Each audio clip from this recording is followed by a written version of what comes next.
Welcome to Credentialing Chronicles, where we spill the doctor tea hotter than your morning coffee. And give you the insider scoop in the wild world of credentialing, provider drama, and everything they don't teach you in med school. I'm Shannon, and she's Nylene, two credentialing pros with front row seats to all the chaos. From fraud scandals to burnout breakdowns and why your favorite surgeon might actually be banned from 5 hospitals. We got the gossip and the practical advice to keep you out of trouble and ahead of the game. So grab your coffee, your compliance checklist, and maybe a lawyer, and let's get into it.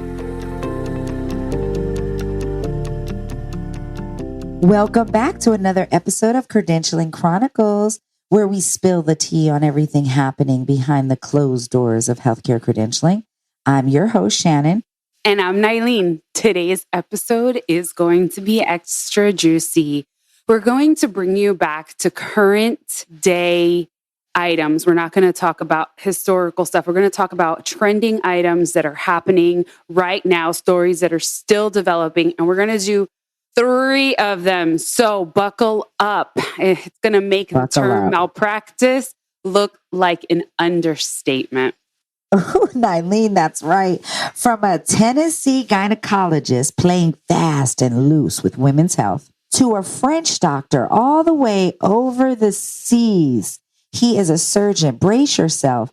He has abused over 299 children. And finally, I don't know how we could top that, but a scandalous transplant program in Texas right here was literally playing God with organ recipients. You do not want to miss this one. So grab your popcorn or your credentialing files and your medical staff professional, because this is going to take you for a ride. Shannon, though, before we start, we need our disclaimer. Oh, yes, always. As a disclaimer, the cases we will be sharing with you are all available through public court documents. We promise we are not sharing any privileged or private information, and we have never personally credentialed these practitioners. We will not release the names of the practitioners, but we will give you all the other juicy details. Get ready. This episode of Credentialing Chronicles is sponsored by Advanced Quality Compliance, your white glove credentialing crew. We get it. One person doing the work of 5, audit season looming, files all over the place. AQC steps in with expert hands and calm minds, digitizing your chaos, handling the details, and keeping you audit ready 24/7. Think less stress, more success with a touch of luxury. No stress, no mess. Just AQC white glove service. Visit aqccvo.com to get started. Nylene, I have a story to tell you today. I did a little research myself, and I wanted to shock your ears for a moment because you're always shocking ours. Okay. Well, I heard that this man sounds like every woman's nightmare. Yes. I'm taking you to Tennessee right now, okay? Memphis, okay. Tennessee. Isn't that where Graceland is? Yeah, in Memphis. That was his town, right? Okay, so this doctor was performing unnecessary procedures on patients and reusing single-use medical devices unsterilized to save money. And then on top of that, he's literally being accused of sexual abuse. Wow, so he reused unsanitary equipment on his patients? Oh my goodness. And then I heard something about he had persuaded victims to actually travel to Tennessee from other states to engage in this illegal sexual activity. And of course, this is according to the indictment. So he's still accused. Remember, these are all in progress. So innocent until proven guilty here, but still, this is crazy. Yeah. And I mean, tell me, what did they say? Because I didn't read through them all. All right. Well, according to the acting U.S. attorney for the Western District of Tennessee, the allegations indicate that this doctor acted as a predator in a white coat and used the cover of conducting medical exams to put his patients at risk, and then at the same time enrich himself. So let's just paint the picture, I guess, right? Because I don't even understand how our audiences can just think about that, right? You go in for what you think is a routine checkup, right? And this guy is performing procedures you don't even need just to bill insurance? Is that what they're saying? I mean, that's what I think. That's what I'm reading. He wasn't even bothering to properly clean or take care of the next patient. Basically, just to bill insurance. Yeah, it's giving me medieval torture chamber vibes right now. Like, how is this happening in 2025? Exactly. So, yeah. I was literally picturing a medieval torture chamber, Nylene, literally. Exactly. So yes, he was doing these procedures to go ahead and bill Medicare and Medicaid of Tennessee for these. Now, I study medical stuff, but please do not quote me on this. It's a hysteroscopy biopsy. Okay, so a hysteroscopy is a procedure that uses a thin lighted tube inserted into the woman's area to allow a doctor to observe the cervix and the uterus. In other words, not every woman needs this done. It's a procedure that it's done in the office and stuff, but it's not a pap smear. It's like with a camera or something. And it sounds a lot more invasive. A lot more, exactly. It's an actual procedure. So what he did was he instructed his staff to treat each patient as having something wrong with them, so that every new patient not only went through a pap smear, an ultrasound, and this hysteroscopy procedure, but they had to do all of this regardless of, hey, it's my annual visit or not. Let's just break this apart, okay? Because I am 46 years old and I have never had a hysteroscopy in my life. Never, Nylene. Have you had a hysteroscopy? No. I mean, fortunately, I've barely, been able to survive a pap smear, so I can only imagine. Yeah, exactly. Right? Now, if they bring up the light and the scope, I mean, I'm going to jump up. I'm going to say, excuse me, wait a minute. There was no problem that we need to light the area. I mean, exactly. I just don't know how this happened, because how many patients was he billing for this? Like, no red flag. Right, exactly. I heard he was the top paid Medicaid, Medicare provider in Tennessee for this biopsy. Well, that's a huge red flag right there, right? Like, right? That's insane. Ain't nobody needs to be doing that many scopes on anyone. Oh my God. So who's credentialing this guy, right? Where is the oversight? Because that's really what we're asking here. I mean, let's bring the audience to behind the scenes of something really interesting. Because what's scary is that this guy was a gynecologist. So what does that mean? He's not an obstetrician. So it means he's not delivering babies. He's just checking up in there. So what does that mean? Mm-hmm. He may not have had privileges at the local hospital if he's not doing hospital type procedures. These procedures in the hospital. Right. Correct, because he's worried about his over office. There in the clinic, in the secret. Okay. Yes. So which means he just has an office. So his only level of credentialing would have been with the insurance payers and his own office, which is like super, super scary. And I mean, and the insurance credentialing is not invasive, right? It's literally just verify the license is active, right? I mean, the disclosures are there, everything, but it's not what it is to the hospital level, to a surgery center level. You want to explain that? So they do check that the doctors have a license, and they do have to meet, NCQA standards. So they're going to at least ask for a CV, but they're not talking to the doctors. When you become part of an insurance company, they mainly just make sure your CV, you did go to medical school and you have a license, and that's pretty much, no active sanctions. Yeah. Correct. They're going to check your sanctions, and they are going to ask you the disclosure questions, but most of the time they're never going to have a conversation or pick up the phone like we would at the medical staff office. They're not going to do that. So no peer references even. I mean, there is no peer references. There's no other feedback of who this person is. Correct. Yeah.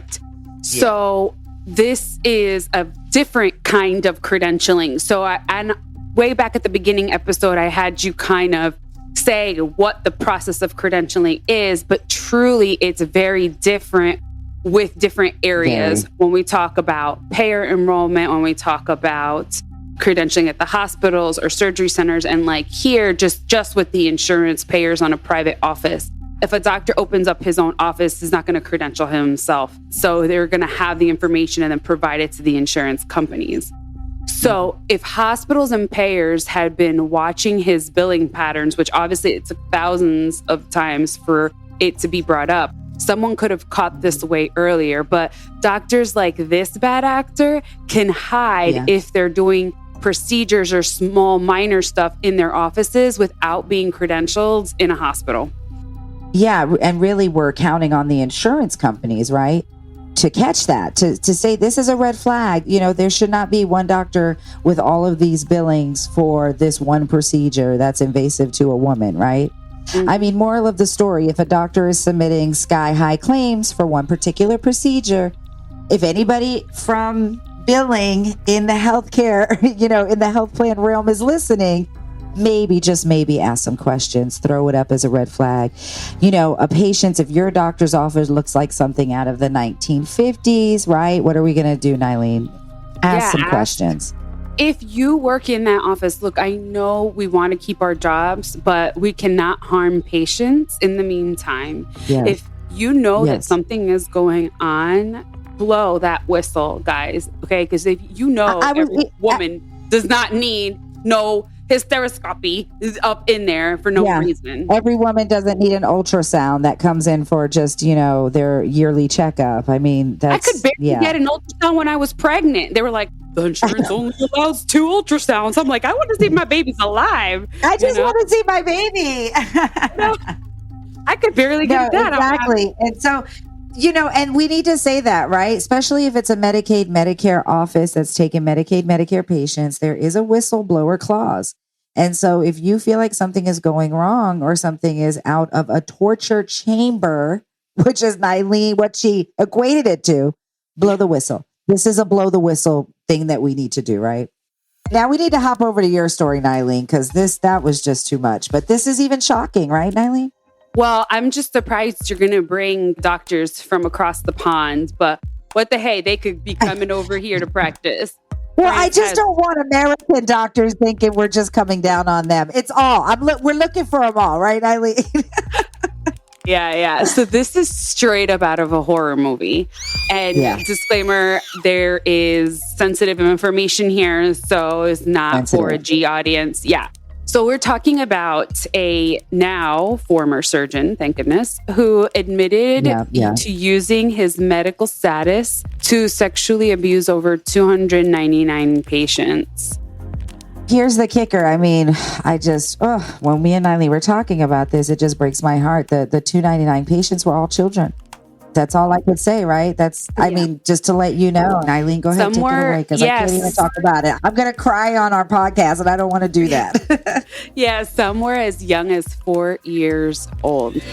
I mean, oh my God. It's just disgusting. Yeah, and this is beyond malpractice, right? This is beyond negligence. This is criminal on a whole different level, right?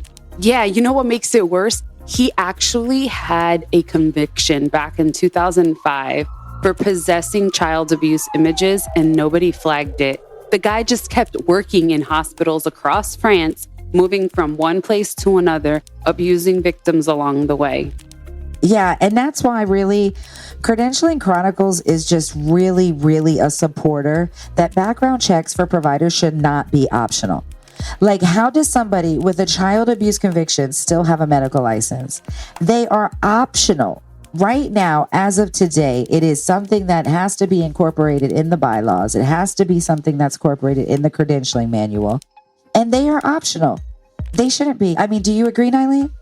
Absolutely. I can tell you from consulting in various facilities and watching, it is not common practice, especially at the surgery center level, which is terrifying. And hospitals, like you said, it's completely optional. And sometimes they'll just run it if they're employed, they're not employed, if they're just asking for privileges. and they're not like employed by the hospital group. So it's absolutely should be a 100% background check, and not just like the basic background check. Like it's got to be like the upper level one, the national. one that, like exactly. A national, the federal one. Yeah, exactly. And one of the things we want our listeners to remember is that we have doctors listening, medical staff, professional listening, and the patient. And so that's the other thing is that if the patient, there is something that you think that there's happening, you got to see something, say something, as we talked about, because you don't know who's been background checked and who hasn't, right? Exactly. Stay with us. We'll be right back. This episode of Credentialing Chronicles is sponsored by Advanced Quality Compliance, your white glove credentialing crew. We get it. One person doing the work of 5, audit season looming, files all over the place. AQC steps in with expert hands and calm minds, digitizing your chaos, handling the details, and keeping you audit ready 24/7. Think less stress, more success with a touch of luxury. No stress, no mess, just AQC white glove service. Visit aqccvo.com to get started.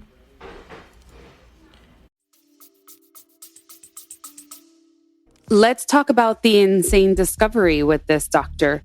When he was finally arrested, authorities found detailed handwritten notebooks where he documented everything he did to these victims. So what you're telling me is he was keeping a diary of his crimes? Yes, girl, like full on confession logs. So it wasn't even a question of did he do it? It was how did nobody stop him for decades? Yeah. You know that. Yes. Oh my goodness. I mean, not full diary logs. And that's why proper monitoring, I always have to bring it back, right? That's why proper monitoring of providers, whether they're in France or in the United States, right, is just as important on the initial credentialing as it is on the re-credentialing and on the monitoring. Someone who passed a background check today might not be able to pass one on a re-credentialing because something has happened. Yeah, well, at least this guy isn't in the U.S., right? We hope. Yeah, we hope. That's the biggest thing because we have enough bad actors as we have been seeing, talking about. Right now we're on episode 6 and we've just been talking about all the ones in the United States. And now the next story that Nylene has is what? Here in the United States, in the great big state of Texas. Yes, and I just think that, Texas is such a big state. That's why it's like continues to produce this many, Yeah, they really probably need like a medical board south and a medical board north, Take some of the burden off of just one medical board, right? Poor Texas, man. Poor Texas. Okay, poor Texas. So this is about an insane transplant scandal that is currently happening. It's still in progress. It's still happening. And it just makes my blood boil. Okay. So it has kept Nylene up at night texting me about all the discovery she has found. I couldn't. I was like sick to my stomach. I worked in nephrology for 10 years. And what a transplant, yes, what transplant patients go through to get on a list. And it just broke my heart. Anyway, so a liver transplant surgeon was playing God by deciding which patients got organs and which ones were quietly pushed out of the system. Girl, he was doctoring. How was he doing that? He was doctoring patient records and changing weights and criteria. So instead of like outright denying patients, he manipulated the transplant database and would tweak donor criteria. Yes, behind the scenes. So certain patients were basically erased, like off the list, not qualify, whatever, without telling them. As if they didn't need a transplant anymore? Yeah, or like they didn't meet the criteria. Erased? Or whatever. Yeah, gone. So imagine you're sitting there thinking you're waiting for a liver, and in reality, the system has already given up on you. No. Was this just one or two cases? Don't tell me it's more than one or two, Nylene. No, who knows if people were even dying waiting on the transplant list or thought they were on transplant lists. Investigators looked deeper and they found a culture of intimidation and retaliation at the hospital, meaning if you dared to speak up, you got shut down real fast. Do you know why? Because he was the director of the transplant program. Oh, this is going to the hospital, right? This isn't just him with himself doing this, right? No, this is the entire transplant program of this hospital. It got so bad that they had to shut down the entire, not only liver program, but they had to shut down the liver, pancreas, and kidney transplant programs. And as punishment, the hospital was given the worst possible sanction in the transplant system. So I'm just going to take 2 minutes right here. Well, according to KHOU 11 News, the action that was taken against this hospital, the hospital was declared a member not in good standing, which is the second hospital to ever to have received this designation by the organization. And it's a severe penalty that came across, to the hospital over the program. And because the doctor was accused of intentionally miscoding the patients, making them ineligible for transplants. So they got this tag by the National Organization of Transplant, the OPTN. So now the hospital has this on their record. Meanwhile, everything's shut down. Yeah. So what did the hospital do about it? I mean, is the doctor still there? Did they, is the doctor have any criminal actions placed upon him? So CMS did a survey, which took place in April 2024. So at least CMS came over, but this is what was said. We have implemented appropriate corrective action to ensure these issues cannot happen again. These changes include limiting access to UNET, expanded documentation requirements, two-person validation processes for data entry, and additional enhanced protections. The transplant quality manager performs an audit and the transplant oversight committee reviews the process. So that's what they did about it. They said, we're going to have two people look at it per case. So what if the transplant quality manager becomes a bad actor? What if they start wiping things out of the system? I don't know. Who checks that? What if the transplant oversight committee, doesn't catch wind of it for 5 or 6 patients, Exactly. And let's just talk about it. Tell me, because I know you already looked up the doctor. What about the doctor, Nylene? Well, they at least removed him from being the head of the transplant department, which obviously they had to because it doesn't exist anymore, right? They had to shut it down. And so he doesn't have that anymore. Okay, all right. Apparently he's not teaching anymore. He's not considered faculty. But girl, can I tell you, he is a doctor with privileges in transplant who is continuing to accept new patients. So he's still actively practicing with everything fine, and he's accepting new patients, and he's a transplant doctor. Yes, ma'am. So I have to remember, as of right now, he is still just accused. So I'm sure they're still running an investigation, and his license is clear and active. His privileges are clear and active. So what about the families of all the patients that have gone through this? I mean, there's got to be an angle. Okay, tell me something. Exactly. Tell me something positive, Nylene. Well, positive is Credentialing Chronicles is saying that something's going on and families are suing him.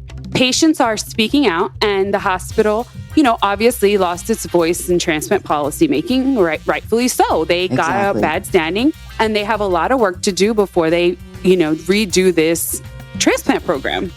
Poor patients, right? Yeah. I mean, exactly. And again, where were the compliance checks? I mean, in each of these 3 stories that we heard about, more rigorous compliance checks could have stopped these bad actors.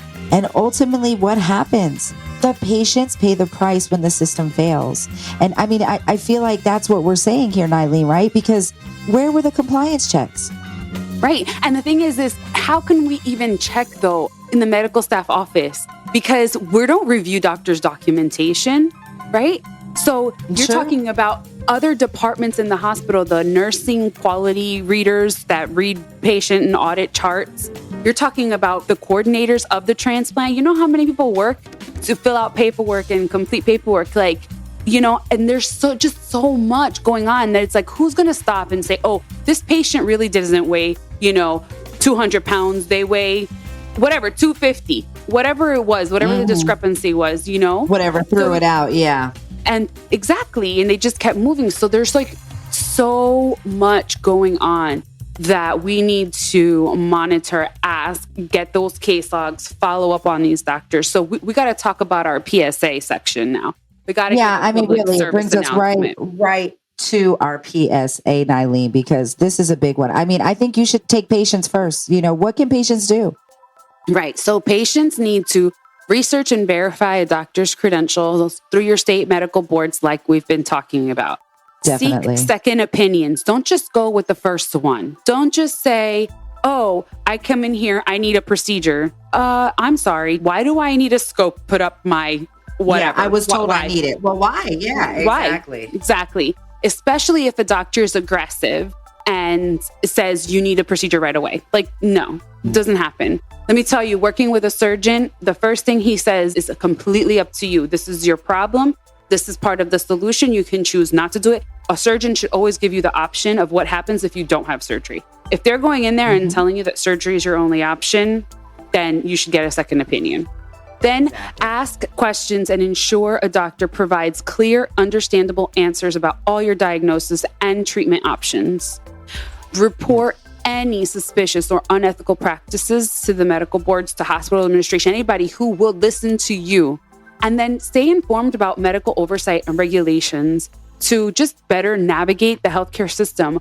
Now with all of social media and exposing everything that the insurance companies do to stop, but, doctors doing bad stuff like this is exactly why the insurance companies deny a much needed procedure, right? Because they're paying for the unneeded ones, Yeah, I mean, the doctors, this might seem like a hard message, but I mean, ultimately, if you have financial problems and you think that falsifying medical records is a good idea, just don't do it. Just don't falsify the medical records. Don't overtest or suggest unnecessary procedures to patients just because, it'll bring in a couple of extra bills, right? If it's a patient that I just will feel better once I have an x-ray, and you say, oh my goodness, just get the x-ray. I mean, that's a different situation. But again, always using the hysteroscopic machine tool, it just seems like that is an unnecessary procedure always happening out of that doctor's office. Maintain transparency and openness with your patients, ensuring that they understand their care options and their risk. Engage in continuous learning to stay up to date. Definitely your ethical standards and the best practice, which is all part of the CME program. Be responsive to concerns and questions raised by patients. Create an environment that is kind and that allows patients to really be involved in their care and make sure that they understand all of their options. Report any unethical behavior that you see from peers and adhere to professional ethical guidelines, which we know that the good actors are doing it, the good people are doing it. And it's all of us, everybody looking, that takes us seeing something and saying something. What about the credentialers, Nylene?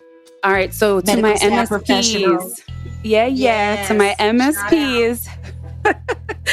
So verify and continue monitoring the credentials of everybody. I don't care if they're the head of the whole hospital. Okay. Nylene said everybody. Everybody. I don't care. I fell in love with credentialing because you feel like you're a private investigator, but girl, you are do. a private investigator.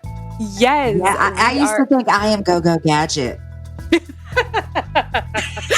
I am. I loved him. Okay. So anyway, ensure that your records and your files are, free from red flags. Strengthen the communication and collaboration between your local, medical board, your state medical board, any law enforcement, and your hospital leadership, your medical staff leaders. Make sure you are keeping them up to date with everything. And then educate yourself. You have to continue educating yourself on all the ethical practices, patient safety, and know how to report suspicious behavior. If you are a new MSP and it's so scary and so daunting to speak up, like learn from your directors, reach out to national organizations, take courses, go to the conferences, because you will learn so much, and ultimately create a policy of advocacy for the patient. Like, we want to make sure that we are doing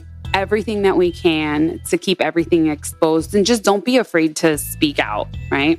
Don't be afraid to speak out. Yeah, and I would say if you can advocate in your credentialing meetings and your medical staff committees for background checks. I mean, if we could just really, advocate for that, background checks are needed. That's just a really good monitoring tool that you'll have at your hands, medical staff professionals. If you need some examples, tell them to listen to Credentialing Chronicles or reach out to us. We'll give you pages and pages and pages of reasons, right? Episode 1, 2, 3, exactly. All right. So what did we learn today, right? So what did we learn today? We learned that credentialing is not a formality. It's not just checking a few boxes. It's about protecting our patients, because when it fails, we get doctors committing fraud, abusing children, and deciding who lives and who dies based on a personal bias. And that's why we want to give a special shout out to all the medical staff professionals again out there, because you are the people catching these red flags. You are the real MVPs. Without you, it's impossible. Again, I'm going to advocate background checks. Make sure you're looking all the boards. If they have an active license in another state, check that board too, even if you're in one state. Absolutely. And if you loved today's episode, make sure you subscribe, tag us, and follow us for more jaw-dropping medical scandals. We'll be back next week with more Credentialing Chronicles, where the truth always gets credentialed. Send us a message on Instagram at Cred Chronicles, or email us at credentialing@credentialingchronicles.com. Please hit that 5-star button. Can't wait to bring you our story next week. See you next time. Whoo, that was a lot of tea. Who knew doctors had more drama than reality TV? And if you think that was wild, just wait till next week. We've got more stories, more scandals, and more credentialing chaos coming your way. Hit that follow button, and don't forget, just because they have an MD doesn't mean they have a clean record. See you next time on Credentialing Chronicles. Stay credentialed, not canceled.